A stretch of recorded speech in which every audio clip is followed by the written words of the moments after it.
नमस्कार दोस्तों, Jain academy YouTube channel में आप सभी का स्वागत है।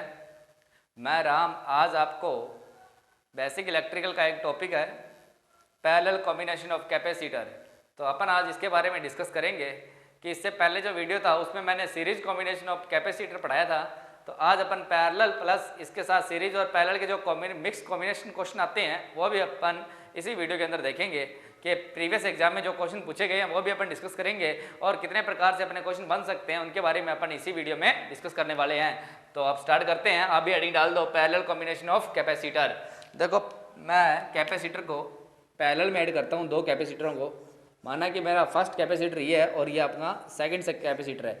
इन दोनों को मैंने क्या कर दिया, सीरीज में पैरेलल में ऐड कर दिया और मैं यहाँ से कोई सप्लाई वोल्टेज दे रहा हूँ, आपका इसका V वोल्टेज दे रहे हैं, दे दिया। अब अपने पास देखें कि ये आपका जो है वो है C1 कैपेसिटर और ये आपका C2 कैपेसिटर। तो अपन ये देखते हैं कि यहाँ से V वोल्टेज दे रहे हैं अब, और यहाँ से जो करंट पास हो रही है वो हो रही है आपकी I। अब अपन देखते हैं कि जो सीरीज है पैरेलल, इसका अपन चेक करने के लिए क्या करते हैं कि यहाँ से जो करंट आई वो क्या करेगी, आपके दो भागों में जाएगी, KCL के हिसाब से जाएगी ना। एक तो I1 और I2। KCL क्या कहता है कि जाने वाली करंट और आने वाली करंट इक्वल जीरो होती है। तो यहाँ से जो किसी नोड से जो करंट जा रही है वो जितनी I है इस नोड पे I आ रही है, तो I1 कुछ इधर चलेगी कुछ इधर चलेगी, दोनों का सम होगा। और अपन जानते हैं कि जब पैरेलल में आपका जो वोल्टेज रहता है वो इक्वल रहता है कि यहाँ सप्लाई वोल्टेज V है तो इसी कैपेसिटर वोल्टेज कितना रहेगा आपका V, और इस कैपेसिटर आपका वोल्टेज कितना रहेगा V रहेगा। तो अब अपन देखते हैं कि KCL अप्लाई करते हैं। तो यूजिंग KCL, बिल्कुल सिंपल सा याद रखें कि यूजिंग KCL हो गया। KCL क्या कहता है, जो आपकी I करंट है वो क्या होगी, देखो ये जो I करंट है वो I1 प्लस I2 के बराबर होगी। तो कहने का मतलब I1 प्लस I2 के इक्वल होगी। कौन, I करंट। ये कौन कहता है, KCL के अकॉर्डिंग अपन ने लिख लिया। जब आपकी करंट आपकी I equal I1 plus I2 है तो आपका चार्ज भी क्या होगा कि Q इक्वल क्या होगा Q1 प्लस Q2। माना कि यहाँ पर Q1 चार्ज और यहाँ पर Q2 चार्ज है तो इन दोनों का सम होगा चार्ज में भी ना, जो करंट आपकी सम हो रही है। तो ओके, अब अपन देखते हैं कि अपने पास क्या करना है। Q की वैल्यू अगर अपने फाइंड कर लेते हैं, Q की वैल्यू, Q1 की वैल्यू और Q2 की वैल्यू अपन फाइंड करके यहाँ पर पुट कर देते हैं। तो आपने अभी देखा होगा कि मैंने कैपेसिटर पढ़ाया था, मैंने बताया था कि आपका C होता है वो क्या होता है Q अपॉन V का रेशियो होता है यहाँ से। तो अपने को क्या करना है, Q की वैल्यू निकालनी है। तो यहाँ से Q की वैल्यू निकाली तो अपने पास क्या हो गया, Q इक्वल्स CV, इसको इधर मल्टीप्लाई कर दिया तो क्या गया CV। तो अपने यहाँ से क्या करेंगे कि इसकी वैल्यू पुट कर देते हैं। Q की वैल्यू क्या आपकी CV, तो ये हो गया CV इक्वल, देखो Q1 की वैल्यू निकालनी है। तो Q1 कहाँ पर आपका, Q1 माना कि ये है और Q2 आपका कौन सा है, ये है, इस कैपेसिटर पर है। तो यहाँ से अगर अपन क्या करेंगे कि किसकी वैल्यू, Q की वैल्यू यहाँ से अपन क्या करेंगे Q1 की वैल्यू फाइंड करेंगे। तो क्या हो जाएगा आपका कि वोल्टेज तो देखो इक्वल रहने वाला है, तो क्या हो जाएगा V C1 Q1 के लिए और Q2 के लिए क्या हो जाएगा V C2। तो अपने पास क्या आ गया, ये इक्वेशन अपने पास आई। इसी इक्वेशन में अपने पास जो कॉमन आ रहा है वो कॉमन क्या आ रहा है, V आपका कॉमन आ रहा है, V आपका कॉमन आ रहा है ना इसमें, देखो है ना। तो V आपका कॉमन आ रहा है तो यहाँ से अपन क्या करेंगे, V को कॉमन ले लिया तो CV इक्वल क्या हो गया C1 प्लस C2, और यहाँ पर अपन ने V इसको कॉमन लिया हुआ है। दोबारा लिख देते हैं इसको कि V कॉमन आ गया C1 प्लस C2। तो यहाँ से देखो V से V कैंसिल हो गया तो C इक्वल क्या हो गया C1 प्लस C2। तो पैरेलल कॉम्बिनेशन में जो आपका कैपेसिटर होता है वो डायरेक्ट ऐड हो जाता है। क्या करता है, डायरेक्ट जुड़ जाता है। तो अपन ने देखा होगा कि रेजिस्टेंस पढ़ रहे थे अपन, है ना। तो रेजिस्टेंस पढ़ रहे थे तो रेजिस्टेंस पैरेलल में जुड़ता था तो 1/1 से जुड़ता था, और डायरेक्ट रेजिस्टेंस के जुड़ता सीरीज में जुड़ता था, और कैपेसिटर क्या करता है पैरेलल में डायरेक्ट जुड़ता है। तो अपन कह सकते हैं कि रेजिस्टेंस का सीरीज कॉम्बिनेशन और कैपेसिटर का पैरेलल कॉम्बिनेशन एक समान ही होता है। तो आप नोट डाल के लिख दें, यहां पर मैं इसके नीचे नोट डाल के लिख देता हूं कि कैपेसिटर का, पहले लिखें रेजिस्टेंस का सीरीज कॉम्बिनेशन और कैपेसिटर का पैरेलल कॉम्बिनेशन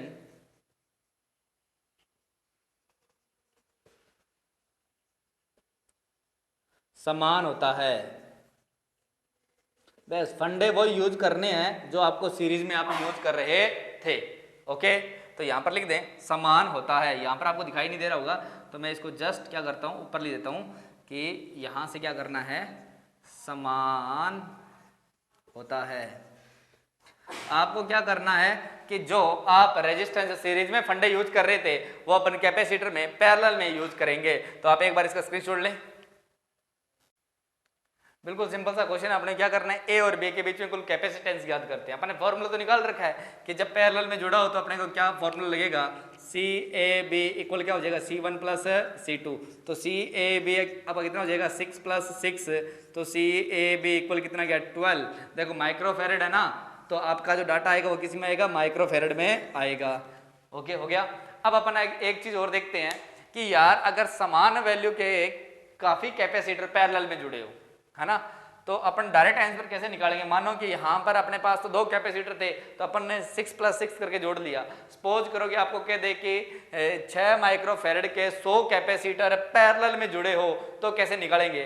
तो देखो अपन इसी की शॉर्ट ट्रिक निकालने की कोशिश करते हैं कि यार अपना जो आंसर है 12 माइक्रोफेरेड आ रहा है, तो और कैसे आ सकता है कि अपन ऐसा कर सकते हैं कि सी ए बी इक्वल अगर अपन निकालना चाहें तो मानना है कि अपने पास जो कैपेसिटर है, कैपेसिटर संख्या n इंटू एक कैपेसिटर का मान c। तो यहां से अगर अपन वैल्यू निकालेंगे कि सी ए बी इक्वल मैंने माना n c, तो ये इस फार्मूले में पुट करते हैं तो अपन सी ए बी एन की वैल्यू देखो कितने कैपेसिटर आपकी, 1 और 2, तो 2 वैल्यू पुट की, और सी का मतलब एक कैपेसिटर की वैल्यू कितनी है, 6, तो 6, तो सी ए बी इक्वल कितना आ गया, 12 माइक्रोफेरेड। तो याद रखें कि अगर बहुत सारे कैपेसिटर आपके समान मान के पैरेलल में जुड़े हुए हैं तो उनका कुल कैपेसिटेंस किस फॉर्मूले से निकालेंगे, अपन इस फॉर्मूले के द्वारा निकालेंगे। आप इसको नोट डाल के लिख लें कि समान मान के कैपेसिटर अगर पैरेलल में जुड़े हुए हैं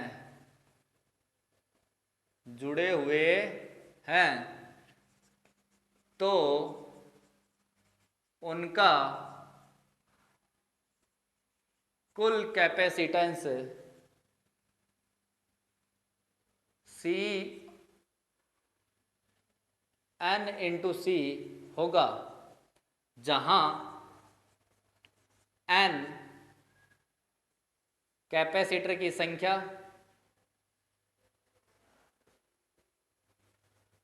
और आपका सी एक कैपेसिटर का मान होगा। ओके, एक कैपेसिटर का मान होगा और अपन इस फॉर्मूले के द्वारा निकाल लेंगे। ओके, अभी अपन क्वेश्चन करते हैं इसका एक, आप स्क्रीनशॉट लें इसका। अब अपन देखते हैं एक सिंपल सा क्वेश्चन है कि 5 माइक्रोफेरेड के 10 कैपेसिटर पैरेलल में जोड़े गए हैं तो इनकी तुल्यधारिता याद करें। कि अपने पास क्या दे रखा है कि समान मान के कैपेसिटर है कि नहीं है, कि 10 आपकी कितने 50 माइक्रोफेरेड के 10 कैपेसिटर है, मतलब समान मान के हैं सारे कैपेसिटर कितने हैं, 50 माइक्रोफेरेड के कितने कैपेसिटर हैं, 10 कैपेसिटर है। तो अब अपने इसको सॉल्व करते हैं तो अपने पास देखो n की वैल्यू कितनी है, कितने कैपेसिटर आपके पास 10, नंबर ऑफ कैपेसिटर 10 है आपके, और जो आपके कैपेसिटेंस की जो वैल्यू है कैपेसिटर की वो कितनी है आपकी 50 माइक्रोफेरेड हो गया यहाँ से। अब अपने क्या करना है, कुल कैपेसिटेंस निकालना है। तो अपने को पता है कि फार्मूला क्या होता है, सी टी इक्वल है सी एन इंटू सी हो गया। तो यहाँ से सी टी इक्वल कितना आ जाएगा आपका, एन की वैल्यू कितनी है आपकी 10 इंटू माइक्रोफेरेड कितने आपके 50 माइक्रोफेरेड है, तो सी टी कितना आ गया आपका 500 माइक्रोफेरेड आपका कैपेसिटेंस आंसर आ जाएगा। हो गया, बिल्कुल सिंपल सा क्वेश्चन था। तो आप इसका स्क्रीनशॉट लें एक बार। ये क्वेश्चन अपना एनटीपीसी में पूछा गया है और सिंपल सा क्वेश्चन देखें कि क्या था कि ए और बी के बीच में कैपेसिटेंस ज्ञात करो। डायरेक्ट इतना ही लिखा गया कि ए और बी के बीच में कैपेसिटेंस ज्ञात करो। तो आपको पता होना चाहिए कि देखो यहाँ से अगर अपन करंट दे दें तो करंट कितने भागों में टूट रही है आपकी, 4 भागों में टूट रही है। तो मतलब कौन सा कॉम्बिनेशन आ गया, पैरेलल कॉम्बिनेशन आ गया। तो पैरेलल कॉम्बिनेशन आया अपने पास है ना। तो पैरेलल कॉम्बिनेशन में कैपेसिटर क्या करता है आपका, ऐड होता है। तो अपने को सारे को क्या करना है, ऐड करना है। तो ऐड करें तो अपने पास सी टी कितना जाएगा, या सी ए बी लिख देते हैं, C T C total is C A B, क्योंकि ए और बी के बीच अपने को निकालना है। तो सारे कैपेसिटर किसमें पैरेलल में है, तो इसका फॉर्मूला हो गया C1 plus C2 plus C3 plus C4। यहाँ से अगर अपन वैल्यू पुट करें तो क्या हो जाएगा, सी ए बी इक्वल C1 की वैल्यू कितनी है 2 फेरेड, और C2 की 4 फेरेड, और 6 फेरेड, और आपकी 8 फेरेड। अगर अपन इन सारों को ऐड करते हैं तो कितना आ गया देखें, 10 और 2 12 12 और 8 20 फेरेड आपका आंसर आएगा। कितना सिंपल क्वेश्चन पूछा था इन्होंने। बस याद रखना है कि यार पैरेलल में आ जाए तो अपने को डायरेक्ट ऐड करना है, अगर सीरीज में आ जाए तो अपने को 1 बाय करके अपने को ऐड करना है। बस रेजिस्टेंस का जस्ट अपोजिट है। ओके, तो अब अपन देखते हैं पैरेलल और सीरीज कॉम्बिनेशन के क्वेश्चन देखते हैं वो किस प्रकार के आते हैं। अब अपने पास देखो दिए गए प्रश्न में सीटी याद करो। सीटी का मतलब है टोटल कैपेसिटेंस याद करो। ये याद रखना कि ऐसा सीटी लिखा जाए तो उसका मतलब है टोटल कैपेसिटेंस याद करना है।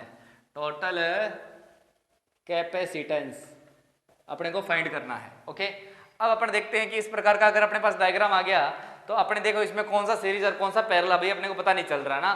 तो इसको सॉल्व करने के लिए अपने को एक ही फंडा यूज करना है कि आप एक टर्मिनल से करंट पास करो। कर ली। देखो यही मैंने रेजिस्टेंस में बताया था कि जब आपका मिक्स आ जाता है ना तो एक टर्मिनल से करंट पास करो। ये करंट आपके दो भागों में क्या हो गई, डिवाइड हो गई डिवाइड। अब देखो एक करंट के साथ चलो, अपन चलते हैं एक बार ऊपर वाले के साथ चलते हैं। ये ऊपर वाली करंट इन दोनों में से होकर निकल रही है तो मतलब ये दोनों किसमें आपके सीरीज में है। हो गया। अब सॉल्व कर लेंगे यार सीरीज को। और नीचे वाली करंट है जो किसमें चल रही है, दोनों ये I2 करंट इन दोनों रेजिस्टेंस में से होकर निकल रही है, मतलब ये दोनों आपस में क्या है, सीरीज है। तो अपने को सीरीज का पता चला है। एक बार अपन सीरीज सॉल्व करते हैं तो अपन क्या करेंगे, इनकी सीरीज सॉल्व करेंगे तो सीरीज में कैपेसिटर क्या करता है 1/C या टोटल CT मान लेते हैं। CT तो फिर वो आपको डाउट रहेगा तो इसको मान लेते हैं अपन C और क्या हो जाएगा 1/C1 + 1/C2। इस इक्वेशन से अपन सॉल्व करें इसको तो सॉल्व करेंगे तो 1/C इक्वल क्या हो गया 1/6 + 1/3। तो यहाँ से 1/C इक्वल कितना आ गया आपका 6 एलसीएम आ गया और 2 + 1 आ गया। यहाँ से अगर अपन बात करें तो ये टोटल वैल्यू जो आपकी आई है वो 3/6 आई है। यहाँ से अगर अपन डिवाइड करेंगे 1/2 आपका आ गया। पर ये वैल्यू जो आई है वो 1/C की है, अपने को C की वैल्यू निकालनी है तो इसको जस्ट ऊपर करेंगे तो C इक्वल कितना आ गया आपका 2/1, क्योंकि ये वैल्यू भी आपकी घूम गई। तो यहाँ से C की वैल्यू आपकी जो आई है वो कितने आई है, C इक्वल कितना आ गया 2 फेरेड आ गया। तो यहाँ से अपने को पता चला कि इसकी वैल्यू जो है इन दोनों कैपेसिटर की वैल्यू वो कितनी आई है 2 आई है। नहीं तो अपन डायरेक्ट कर सकते थे इसको, दोनों को मल्टीप्लाई करो अपन दोनों को जोड़ के घटा दो, सॉरी डिवाइड कर दो ना, तो आपका आंसर आ जाएगा। अगर अपन ये बात करें कि दोनों कैपेसिटर देखो सीरीज में लगे हुए हैं और समान मान के लगे हुए हैं। अब ये मैंने बता रखा है कि दो कैपेसिटर नहीं कि कैपेसिटर सीरीज में लगे हैं और समान मान के लगे हैं तो उनके कुल कैपेसिटेंस जो होगा वो होगा C/N। तो C की वैल्यू कितनी है आपकी 10 और नंबर ऑफ कितने कैपेसिटर है 2, तो कितना आ गया 5 फेरेड आ गया। कितना सिंपल है ये। तो या तो नहीं तो आप इसको ऐसा कर सकते हो, इसी फार्मूले के द्वारा करोगे तो भी आपका आंसर कितना आएगा 5 फेरेड ही आएगा। अब अपने पास देखो डायग्राम कैसे बन गया। अपन ने क्या किया, ऊपर वाले जो कैपेसिटर थे इन दोनों को अपन ने एक कैपेसिटर में तोड़ लिया और कितने बना लिए 2 फेरेड का बना लिया। और आपका जो नीचे वाला कैपेसिटर था उसको कितने का बना लिया आपने 5 फेरेड का बना लिया। ये A हो गया, ये B हो गया। अब यूं बताओ कि दोनों किसमें है, आपके पैरेलल के अंदर है कि नहीं है। तो दोनों पैरेलल के अंदर है तो दोनों क्या कर जाएंगे आपके ऐड कर जाएंगे। तो ऐड हो गए तो आपका CT कितना गया, टोटल कितना CT कितना आ गया आपका 7 फेरेड आपका आंसर आ गया। तो कितना सिंपल, आप इसका स्क्रीनशॉट लें। अब अपन एक क्वेश्चन और देखते हैं कि इसमें भी पूछा गया कि A और B के बीच में कुल धारिता का मान याद करेंगे। तो अपने पास ये देखो सीरीज और पैरेलल कॉम्बिनेशन मिक्स कॉम्बिनेशन का एक क्वेश्चन है। तो अपने को क्या करना है, सबसे पहले एक वर्क करना है कि यहाँ से अगर एक टर्मिनल से करंट दे दी, ये करंट आपकी दो भागों में टूट रही आगे जाके, ये लो दो भागों में आपकी टूट गई। आगे चल के देखो ये I1 इधर से आएगी, I1 इधर से आएगी, वापस कितनी बन जाएगी I बन जाएगी, क्योंकि I1 इधर से आई है और I2 इधर से आई है, दोनों मैच करके क्या बन गई I बन गई, वापस ये चल रही है, हो गया लास्ट तक निकल गई। अब अपने को ये देखना है कि इसमें सीरीज कौन सा पैरेलल कौन सा। देखो तो यहाँ से चले अपन, देखो यहाँ से दो भागों में टूट रही है तो ये दोनों किसमें आपके पैरेलल में है, हो गया ये। तो यहाँ पर लिख दिया पैरेलल, ये दोनों पैरेलल में है। तो पैरेलल में है तो दोनों का जब पैरेलल सॉल्व करेंगे तो पैरेलल में रेजिस्टेंस कैपेसिटर क्या कर जाता है, डायरेक्ट जुड़ जाता है। 5 और 1 6, तो कितने फेरेड के हो गए 6 माइक्रोफेरेड के हो गए। तो अब आपका आंसर आ गया होगा। देखें कि ये जो कैपेसिटर अपन ने छेड़ा ही नहीं था, इसको 6 माइक्रोफेरेड का है, इसको अपन ने बनाया कितने का बना दिया, अपन ने इन दोनों को बना दिया आपका कितने का 6 माइक्रोफेरेड का। आगे चले अपन वापस देखें कि ये कितने का है 6 माइक्रोफेरेड का, जिसको अपन ने हिलाया नहीं था, और ये जो वापस आपका कितने का है 6 माइक्रोफेरेड का। अब अपने क्या करना है, ए और बी के बीच में कुल धारिता निकालनी है। अब देखो आपका श्रेणी क्रम में अगर समान मान के कैपेसिटर लगे हुए हैं, या तो आप क्या करो इसको 1/6 करके देख लो, 1/6 प्लस 1/6 प्लस 1/6 करके आप आंसर निकाल सकते हो 1/c करके ना। या फिर अपने पास डायरेक्ट शॉर्ट ट्रिक है कि अपन क्या कह दें कि समान मान के अगर कैपेसिटर सीरीज में जुड़े हुए हैं तो इनकी जो कुल कैपेसिटेंस होगी ए और बी के बीच में वो कितनी होगी, C/n। C का मतलब होता है ए कैपेसिटर की वैल्यू कितनी है 6 माइक्रोफैरड अपॉन n कितने जुड़े हुए हैं 1 2 3 4 जुड़े हुए हैं, तो 4 का आप डिवाइड कर दो तो कितना आ गया, देखो कितने से जा रहा है, ये 2 से जा रहा है और ये कितने जा रहा है आपका 3 से जा रहा है, तो कितना आ गया 3/2 माइक्रोफैरड आपका आंसर आ गया। तो कितना आ गया 1.5 माइक्रोफैरड। आप CAB की वैल्यू आप लिख सकते हो 1.5 माइक्रोफैरड आपका आंसर आ गया। बिल्कुल सिंपल सा क्वेश्चन था। अभी अपन देखेंगे नेक्स्ट क्वेश्चन जो थोड़ा सा डिफिकल्ट लेते हैं। तो अभी अपन देखते हैं एक क्वेश्चन की ए और बी के बीच में कुल कैपेसिटेंस ज्ञात करो।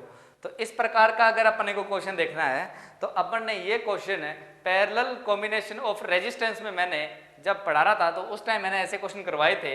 तो काफी सिंपल क्वेश्चन है, तो करने की अपन कोशिश करते हैं। तो इस क्वेश्चन को करने से पहले मैं आपको एक बेसिक चीज बताता हूं, वो देखें, फिर जाके ये आपसे क्वेश्चन इजीली हो जाएगा। वैसे तो देखो कि अगर इसको रेजिस्टेंस में अगर आपने पढ़ रखा है ना तो उस टाइम तो ये आप क्वेश्चन कर सकते हो, पर जिसने नहीं देखा तो वो अब देख लें कि इस क्वेश्चन को कैसे करना है।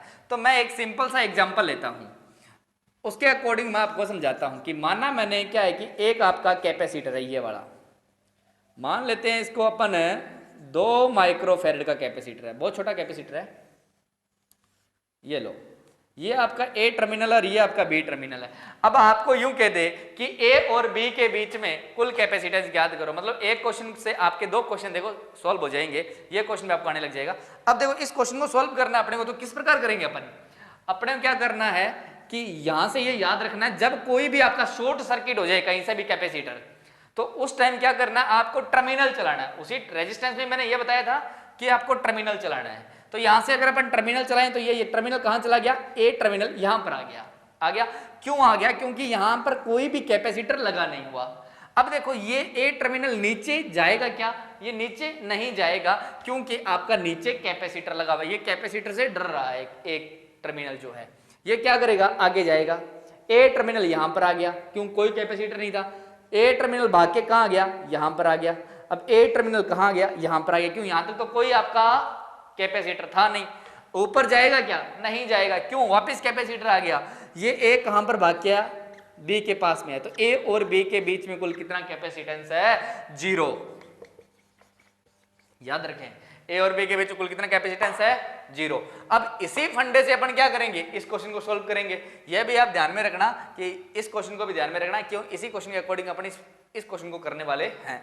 अब इसमें माना कि अपन ने देखा कि ये यार ये ए टर्मिनल है, यहां तक तो आया पर आगे नहीं जा सकता, क्यों, आगे कैपेसिटर आया हुआ है, डर रहा है। तो ये क्या करेगा कि इस ऊपर वाली लाइन में कोई भी कैपेसिटर नहीं है, देखो ये शॉर्ट सर्किट जो हो रही है इस लाइन के साथ चले और ए टर्मिनल आपका आ गया यहां पर। ओके, अब देखो ए टर्मिनल इधर नहीं जा सकता, फिर कैपेसिटर है, इधर नहीं आ सकता, फिर कैपेसिटर है। अब क्या करेंगे, अब बी की बारी है, अब बी को चला के देखते हैं, ये बी चलेगा, बी यहां पर आ गया, बी भी आगे नहीं बढ़ सकता क्यों कैपेसिटर है। बी क्या करेगा, इसी प्रकार नीचे आएगा और बी आ गया आपका यहां पर, हो गया। अब अपने पास यूं बताओ कि ए और बी के बीच में कितने फैराड कैपेसिटर है, 10 का, तो क्या इसका आंसर 10 होगा। फिर कौन सा 10 लें, ये वाला 10 लें, ए और बी के बीच में ये भी 10 आ रहा है और ए और बी के बीच में ये 10 फैराड भी आ रहा है। तो आपका कौन सा फैराड लें, ये फैराड लें या ये फैराड या ये फैराड, कौन सा लें ए और बी के बीच में, क्योंकि ए और बी के बीच में आपके 3 कैपेसिटर थे, तीनों ही आ रहे हैं। अब क्या करें, प्रॉब्लम हो रही है ना। तो यहां से क्या करेंगे अपन, टर्मिनल मानते हैं कि मानना यार कि यहां पर ए टर्मिनल है और यहां पर आपका बी टर्मिनल है, हो गया। अब अपने पास देखो कि ए से बी, ये देखो ए से बी, मैं इसकी बात कर रहा हूं, ए से बी ये कितने फैराड का, 10 फैराड का। तो मैंने यहां से बनाया ए से बी आपका कितने फैराड का, 10 फैराड का, हो गया, कोई प्रॉब्लम नहीं है। अब इसी प्रकार B से A भी कितने फैराड का, ये बड़ा 10 फैराड का, ये भी तो बनाना पड़ेगा। B से A, तो B से A भी कितने फैराड का आपका, 10 फैराड का, ये 10 फैराड का बना दिया। अब एक और बच गया A से B, वापिस कितने का, ये 10 फैराड का, ये मैंने 10 फैराड का यहां पर बना दिया। अब बताओ कोई कैपेसिटर छूटा है क्या, कोई कैपेसिटर नहीं छूटा। अपने को निकालना किसके बीच में है, देखो इस A और इस बी के बीच में तो निकालना था। अब देखो सारे कैपेसिटर किसमें ऐड, आपके पैरेलल में ऐड है। कैसे पता चला, यहां से करंट देखो, यहां से करंट दी देखो आपके दो से अधिक भागों में टूट रही है, तो सारे कैपेसिटर किसमें, आपके पैरेलल के अंदर है। तो ये जो कॉम्बिनेशन बनाया गया था ना, ये भ्रमित करने के लिए बनाया गया था, और ये थे किसमें, सारे पैरेलल में ऐड थे। जब आपके समान मान के कैपेसिटर पैरेलल में ऐड हो तो आपकी कुल कैपेसिटेंस कितनी हो जाएगी, सी ए बी कितनी हो जाएगी, एन इंटू सी। अब एन क्या है, समांतर क्रम में लगे कैपेसिटरों की संख्या। तो कितने जुड़े हैं, 3। तो सी ए बी इक्वल कितना आ गया, 3। सी की वैल्यू क्या है, एक कैपेसिटर की वैल्यू कितनी है, 10 फैरेड। तो सी ए बी इक्वल कितना आ गया आपका, 30 फैरेड। तो आपका आंसर कितना आएगा इसका, 30 फैरेड। काफी अच्छा क्वेश्चन था, देखें इसको। अब अपन देखते हैं, जैसे ये क्वेश्चन किया था उसी प्रकार का अपने पास ये क्वेश्चन है। अब देखना इसी क्वेश्चन को अपन सॉल्व करते हैं कि इसका आंसर कितना आता है। तो बिल्कुल सिंपल सा देखो, जो शॉर्ट सर्किट हो जाता है ना, वो क्वेश्चन बहुत सिंपल होता है बकायदा दूसरे क्वेश्चनों के अलावा। क्यों, इनमें कैलकुलेशन नहीं होती, इनमें थोड़ा सा माइंड का यूज करना आपको। देखो वैसे जिस प्रकार को इस क्वेश्चन को किया था उसी प्रकार अपन इसको करेंगे।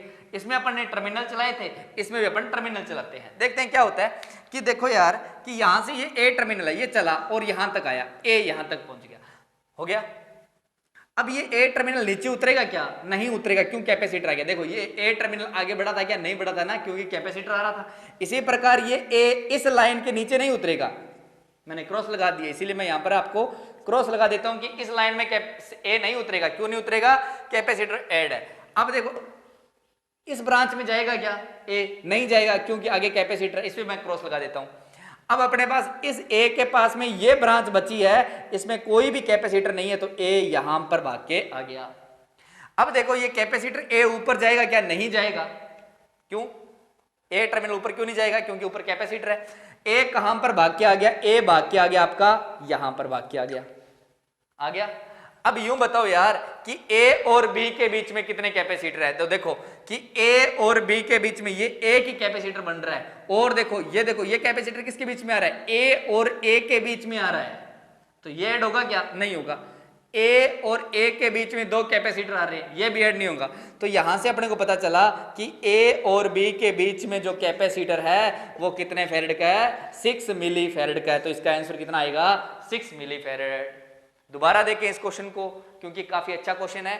याद रखना कि आपको टर्मिनल चलाने हैं, और अपने को जो पूछा है वो ए और बी के बीच में पूछा है। यहां पर तो अपने पास ए और बी के बीच में कितने कितने आ रहे थे, ये कैपेसिटर भी आ रहा था, ये कैपेसिटर भी आ रहा था, ये कैपेसिटर भी आ रहा था। इसीलिए मैंने इसको इस प्रकार बनाया। और इसको क्यों बनाया ऐसा कि डायरेक्ट आपका 6 कैसे आया, क्योंकि इस डायग्राम में आप यूं बताएं मेरे को, ए और बी के बीच में कहीं और भी रिलेशन बन रहा है क्या, नहीं बन रहा ना, यही बन रहा है। और टर्मिनल चलाने से पता चला कि ए और बी के बीच में ये 6 फैरेड आएगा। तो आपका आंसर क्या होगा, 6 फैरेड होगा। अभी अपन नेक्स्ट क्वेश्चन देखते हैं, आप इनके स्क्रीनशॉट लें और बार बार करके देखें इनको। अब देखते हैं एक अलग है, नया टाइप का क्वेश्चन है, देखते हैं कि इसको कैसे करें। अब आपको टर्मिनल चलाने तो मैंने सिखा दिए थे, पर अब यहां पर इस प्रकार के कैपेसिटर जोड़ दिए कि स्टार्टिंग में कैपेसिटर जुड़ गया तो ये टर्मिनल चलने का तो नाम ही नहीं लेगा। तो ए चलने का नाम नहीं लेगा, तो अपने बी की बारी, बी के पास आते हैं, अरे भाई बी तू चलेगा क्या, तो ये भी, इसके पास भी कैपेसिटर आ गया तो ये भी नहीं चलेगा। अब क्या करें, फिर पंगा, प्रॉब्लम हो गई। अब कैसे इनको सॉल्व करें। तो यार यहां पर देखो कि शॉर्ट सर्किट कहां हो रहा है, देखो ये लाइन शॉर्ट सर्किट हो रही है, और ये नहीं हो रही। तो मानना यहां पर इस जंक्शन पर कोई सी पॉइंट है, देखो पॉइंट वहीं पर मानना जहां पर 3 ब्रांच कनेक्ट होती है। तो देखो मेरी यहां पर 3 ब्रांच कनेक्ट हो रही है, एक ब्रांच ये रही, एक ये रही, एक ये रही, टी पॉइंट बन रहा है ना, 3 ब्रांच कनेक्ट हो रही है, इसलिए मैंने यहां पर सी टर्मिनल मान लिया। यार ये सी टर्मिनल देखो इधर जाएगा क्या, नहीं, ये भी डर रहा है क्योंकि नया मानना है अपन ने, तो ये भी कैपेसिटर से डरेगा, आगे भी नहीं जाएगा, पीछे भी नहीं जाएगा, नीचे भी नहीं जाएगा। ये क्या करेगा, इस लाइन से उतर कर कहां पर आ गया, सी आ गया यहां पर, यहां से ऊपर नहीं जाएगा, और कहां पर आ गया, ये आ गया सी, यहां पर आ गया। अब अपने पास देखो कि अपने को ये जरूर पता चला है कि बी और सी के बीच में 2 का है, और ए और सी के बीच में भी आपका 2 फैरेड का है, हो गया। तो अपन क्या करते हैं, अभी इनका सॉल्यूशन करें। तो मानना कि अपने पास 3 टर्मिनल है, ए बी, बीच में अपन ने माना सी, तो आप इस प्रकार के टर्मिनल मान लो, हो गया। अब क्या करना है अपने को कि ए और सी के बीच में कितना फैरेड का है, 2 फैरेड का। तो ए से सी कितने फेरेड का आपका 2 फेरेड का, तो यहां पर आप डायरेक्ट एडिंग डाल दें कि ए से सी कितने का 2 का, तो यहां से ये लो मैंने 2 फेरेड का यहां पर पुट कर दिया। अब कह रहा है कि सी से बी भी कितना है 2 का, तो सी से बी भी कितना आपका 2 का हो गया, कोई प्रॉब्लम नहीं है। अब देखो तो ये जो आपके बीच में आ रहा होगा कि सी सी के बीच में आ रहा है, तो भाई सी सी के बीच में कहां कैपेसिटर जुड़ता है, तो नहीं जुड़ेगा, तो शॉर्ट सर्किट है ऑलरेडी। तो आपका जो आंसर आएगा वो ए और बी के बीच में निकालना था, तो दोनों कैपेसिटर किस में ऐड हो रखे हैं, सीरीज में ऐड हो रखे हैं, और देखो समान मान के हैं, तो आपका आंसर कितना आने वाला है 1 फेरेड। कितना आएगा 1 फेरेड आएगा। कैसे निकालेंगे अपन है कि या तो 1/c करके निकाल लो, या फिर अपन क्या करेंगे इसको CAB इक्वल, अपने पास फार्मूला होता है C/N।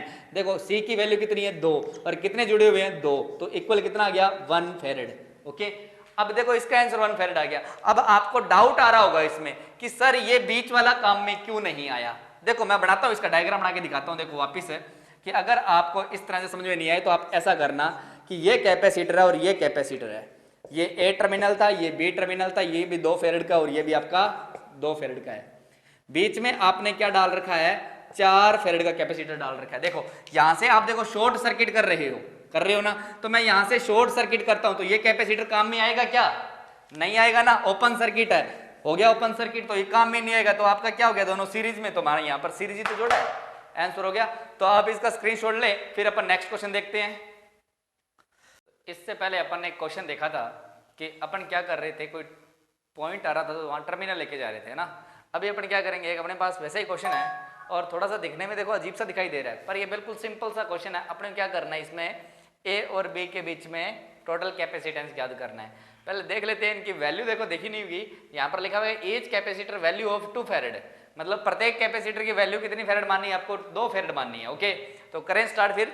तो देखो सबसे पहले अपने क्या करना है कि अपने ये बताया है कि यार टर्मिनल चला के देखो, यहाँ पर शॉर्ट हो रहा है क्या, देखो ये शॉर्ट हो रहा है, ये शॉर्ट हो रहा है, यहाँ से ये शॉर्ट, तो मतलब शॉर्ट हो रहा है, तो कहने का मतलब यहाँ क्या चलेगा आपका टर्मिनल चलाते हैं। देखो टर्मिनल चलाएं तो ए टर्मिनल चलाते हैं, ए टर्मिनल कहाँ पर आया, यहाँ पर पहुंच गया, ऊपर जाएगा क्या, नहीं जाएगा, नहीं ना, तो कहाँ चलेगा टर्मिनल, इधर चला, क्योंकि इसके लिए ये रास्ता है अभी भी चलने के लिए, ए के लिए, ए यहाँ पर आ गया।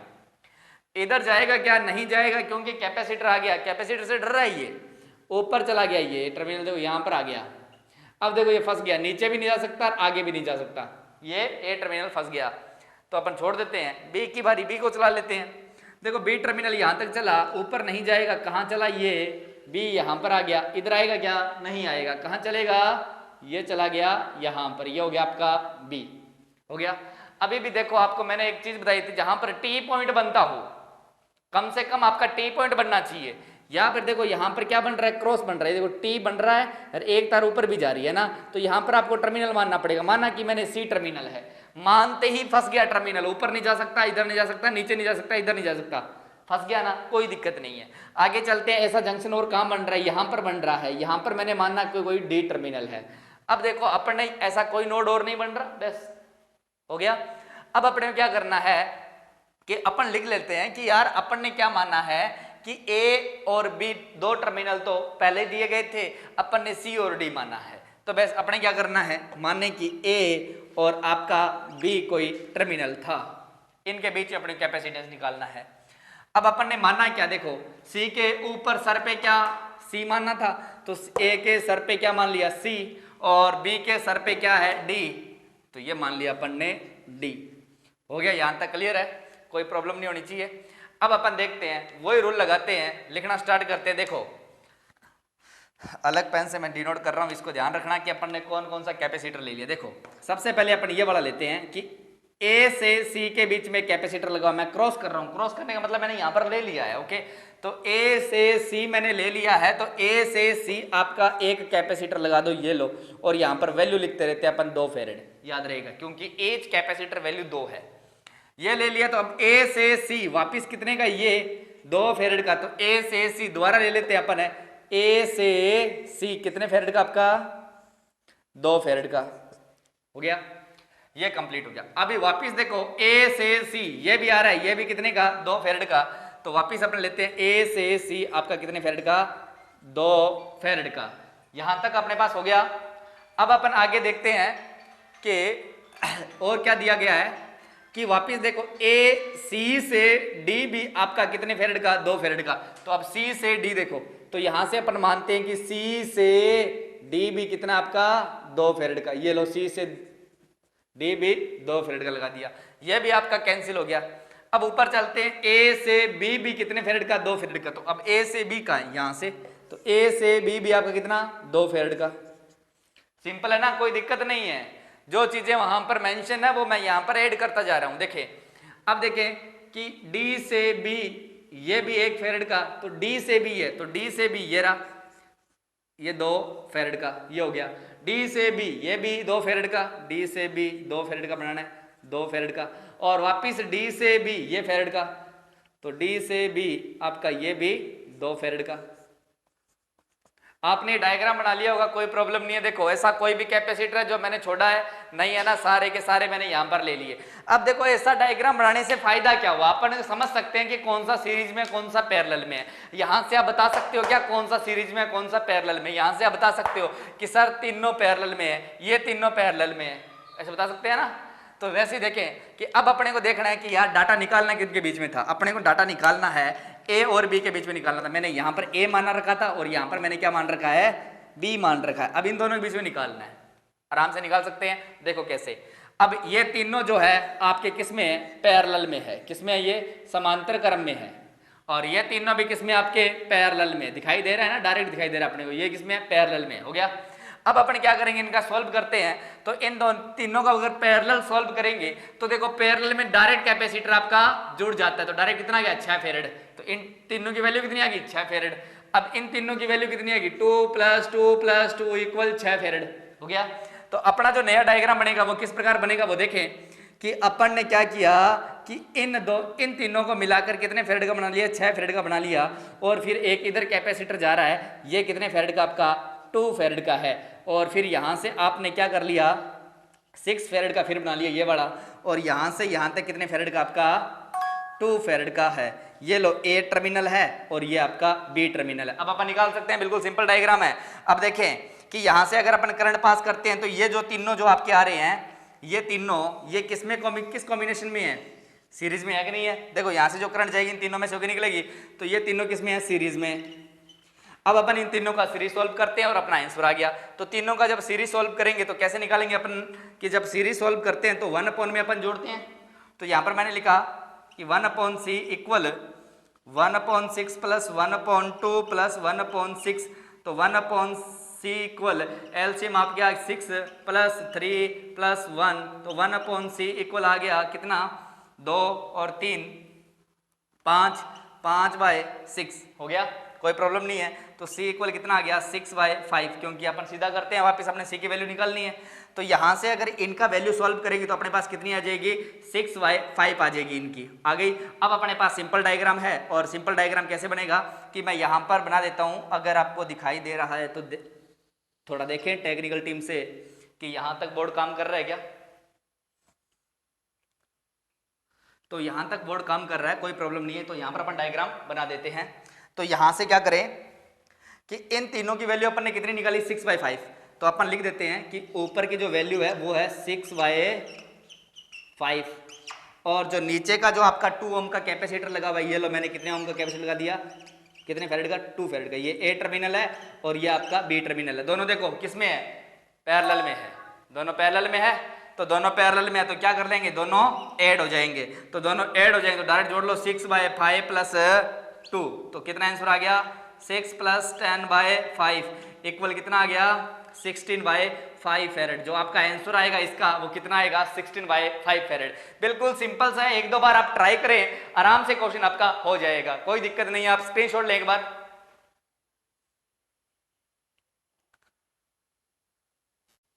तो अब अपन नेक्स्ट क्वेश्चन देखते हैं। Find the capacitance A and B. A और बी के बीच में अपने को कैपेसिटेंस ज्ञात करना है। ओके, तो यार ऐसे क्वेश्चन देख के डरना नहीं है, बिल्कुल सिंपल से क्वेश्चन है। देखो शॉर्ट सर्किट वाले क्वेश्चन होते हैं वो बिल्कुल सिंपल से है। ओके, अभी अपन स्टार्ट करते हैं इसका। आप भी ट्राई करना इस क्वेश्चनों को कि आप कर सकते हो क्या, बिल्कुल सिंपल है। नॉर्मली अगर आपने पहले वाले क्वेश्चन अगर मेरे साथ किए हैं तो ये क्वेश्चन आप नॉर्मली कर सकते हो। ओके, तो करें स्टार्ट। अब यार अपने माना कि इस बार अपने पास क्या दे रखा है कि ए तो यहां पर दे दिया और बी यहां पर दे दिया, बीचों बीच दे दिया। तो क्या करें, अब देखो अपने पास मानना कि देखो टी पॉइंट कहां बन रहा है, टी पॉइंट का मतलब आपके 3 तार आकर कहां जुड़ रहे हैं, ऐसे 3 तार आके जुड़ने चाहिए।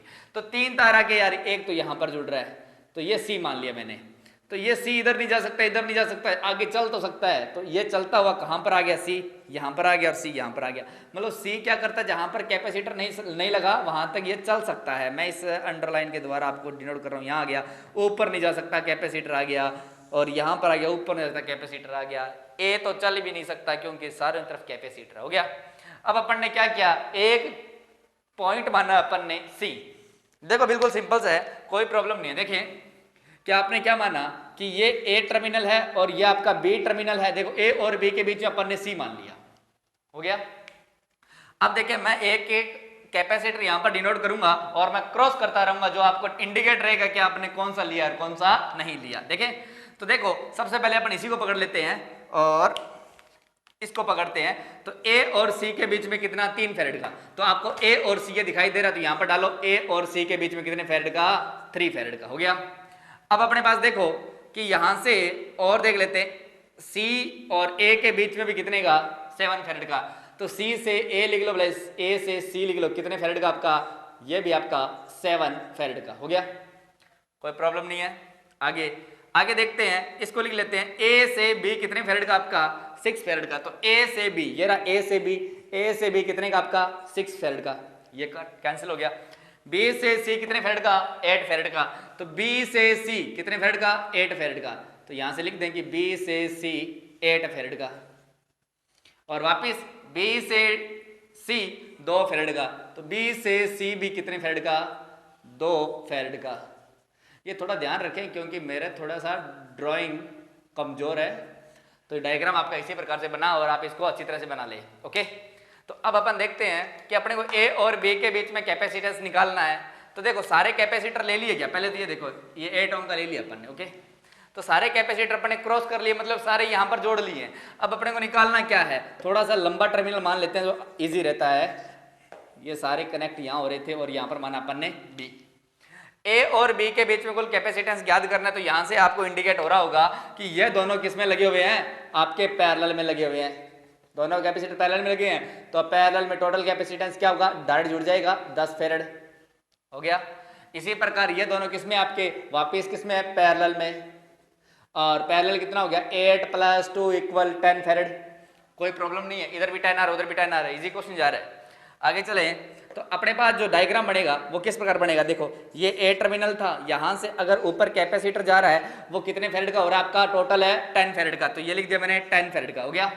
यहाँ पर आपका सी पॉइंट है, तो यहाँ पर सी पॉइंट मेजर किया और यहाँ पर देखो ये सी से बी जा रहा है, तो कितने फैरेड का बन रहा है, टोटल आपका 10 फैरेड का बन रहा है। यहाँ पर मैंने 10 फैरेड डाल दिया। ओके, और बीच में जो मैंने ब्लू पेन से जो ये 6 फैरेड है ये लाया नहीं, मैंने वापस ब्लू पेन से बनाया, तो मैं इसको, ये कितने का आपका 6 फैरेड का, ये आपका क्या है, बी है। अब देखो डायग्राम इस प्रकार का डायग्राम था, अपन ने तोड़ के कैसे लिए इसको, इस प्रकार का लिए, कितना सिंपल हो गया। अब अपने को पता है कि यार ये दोनों किस में है, सीरीज में है, सीरीज में है। तो सीरीज में कैपेसिटर क्या करता है, आपका 1 में जुड़ता है, और सीरीज में समान मान के कैपेसिटर आ जाए तो C/N इसका फॉर्मूला होता है। तो यहां पर C की वैल्यू कितनी है, 10, और कितने जुड़े, 2, तो कितना हो गया, 5 फैरेड, कितना, 5 फैरेड। तो इन दोनों की वैल्यू कितनी है आपकी, 5 फैरेड। तो अपन नेक्स्ट डायग्राम ड्रॉ करते हैं। तो ऊपर वाला जो कैपेसिटर है वो कितने फैरेड का है, 5 फैरेड का, और नीचे वाला कितना आपका 6 फैरेड का, हो गया। तो ये आपका B है और ये आपका A है, दोनों किस में, आपके पैरेलल में। ये दोनों किस में, अब पैरेलल के अंदर है, तो दोनों पैरेलल में, तो दोनों क्या कर जाएंगे, ऐड कर जाएंगे। तो CAB इक्वल कितना हो गया, 5 + 6 = 11 फैरेड। ओके, ये आपका आंसर आ गया। तो अपन ने पैरेलल कॉम्बिनेशन प्लस अपन ने देखा था जो मिक्स क्वेश्चन आते हैं उनके बारे में डिस्कस किया था। तो लगभग जितने भी क्वेश्चन बनते हैं मैंने सारे इसी वीडियो के अंदर कवर किए हैं, जितने कंसेप्ट के क्वेश्चन बनते हैं। फिर भी अगर कोई आपको डाउट रहता है तो आप मेरे कमेंट सेक्शन में कमेंट करके मेरे से क्वेश्चन पूछ सकते हो, मैं वहां पर आपको रिप्लाई कर दूंगा। ओके, तो आगे मेरा जो वीडियो आने वाला है वो है कूलम्ब्स लॉ। तो अपन पढ़ेंगे कूलम्ब्स लॉ। कूलम्ब्स लॉ क्या बताएगा कि दो चार्ज के बीच में कितना आपका फोर्स क्रिएट होता है, उसका मैग्नीट्यूड कैसे निकालेंगे वो अपन वहां पर देखेंगे।